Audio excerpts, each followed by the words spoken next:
video today, I wanted basically to share with you my expenses for the last 11 months. And the reason I took the last 11 months because before that I went to the US, and that has nothing to do with the living expenses here. So in the last 11 months, I downloaded this spreadsheet from my bank, all the money that I took out of ATM, and for the most part, here in the Philippines, it's a cash society. There are been some purchases on my credit card, so there's a bit more expenses than this, and I'll cover that also. But my total expenses was about 18,700, and I bought a motorbike, a Ninja 650, and that cost me 4,200. So I've deducted that from there. So I'm left with $14,518 over the last 11 months, which amounts to approximately 1,320. There's approximately, in addition to this, there's approximately another $100 that I've used on credit cards and other things. So the actual cost would be around $1,420, $1,450. So that's about $1,500. And what that covers is basically what I call the cost of living, not the cost of life. But what do I mean by the cost of living and cost of life? Cost of life would include hospital visits, would include traveling to the US, would include other things. This is just the cost of living, and in the cost of living I'm capturing food, rent, electricity, internet, travel within the Philippines, hotels within the Philippines, transportation, gas, etc. So everything within the Philippines I'm capturing here. So how is my lifestyle? I would say I probably, in a month, I would say I probably travel 3 to 4 times, stay at in hotels or resorts probably 3 to 5 nights a month. So that cost is included in there. Now, there has been about 4 months now that the cost has been relatively little because of the shutdown. So basically, you've just been at home, and then there is no travel, there's less transportation, less expenses. So the actual cost, if there hadn't been for the shutdown, would actually be higher, probably by $100, $150. So you could easily say $1,500. Now, I have a good lifestyle. I eat what I want. I go to restaurants probably 3 to 5 times, probably 4 to 5 times a week. I go eat out almost daily. I eat out. I go have coffee or tea. I would say at least 5 to 6 times a week. So if I'd cut out all those expenses, obviously it would be cheaper, but I don't see a point of coming to the Philippines and kind of not enjoying life. If I didn't have $1,500, $1,600, $1,700 to live on in the Philippines, I would have probably worked more in the US, saved some more, and then had a bigger budget when I came to the Philippines. But yeah, that's actually not my budget. That's what I've been spending. So what my budget is, it's beyond that, but I don't spend my budget.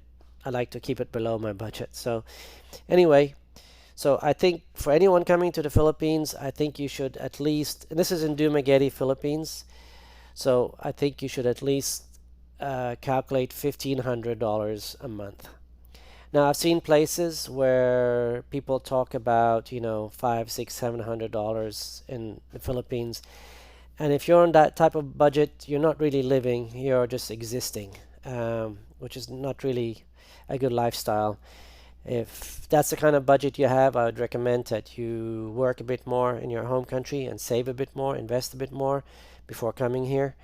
Because once you come here, the opportunity to make money is very limited, especially if you don't have any investment capital.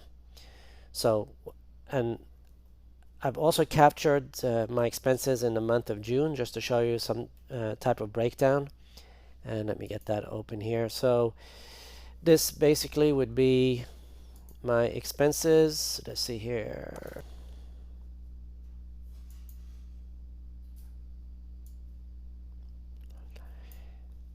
the biggest expense item I have in June, and typically in every month, is my household. And within household, I cover the rent, the internet, let's see what else. Sorry, I'm just looking at my phone for what's covered under household here. Yeah. So it would be electricity, water, internet, rent, and anything I buy to the house. So if I buy a piece of furniture, I put it under household. The next item is food, and that's just food I buy at the supermarket. I buy at the fruit market, the fish market, that goes under food. So that's food that we make at home. Restaurants would be the next part, going out to eat. And social life would be going to a coffee shop, having tea, etc. And health is self-explanatory. If I go to the doctor and need medicine, health. And my health has been very good. The only time I really got sick was in December, after I'd been to a dive resort. I got a really bad cough and I got a flu, and so I was out for about 6 weeks. So that was the only time I've had a bit of expense when it comes to health. Otherwise, my health has been really good. See, transportation would be, gas for the motorbike. It would be changing of the oil for a motorbike, air filters. It would be anything to do with transportation, taking a trike, taking a bus, and so on. GF is my girlfriend, so any money that I give to her to help her family, or for her to buy clothes, or if I take her to the dentist or I take her to the doctor, I get under GF. Obviously, if we go to the restaurant, I'm paying the bill, but I don't put that under GF. It's just specific expenses to her, so I put that under GF. So we can go into each specific item under other, which is also a big item here. Let's see. For June, this is June 2020. So under other, what do I have in here? Oh yeah, so out of other here, let's see if it's on here, is other is 12,200 pesos, which is about $220.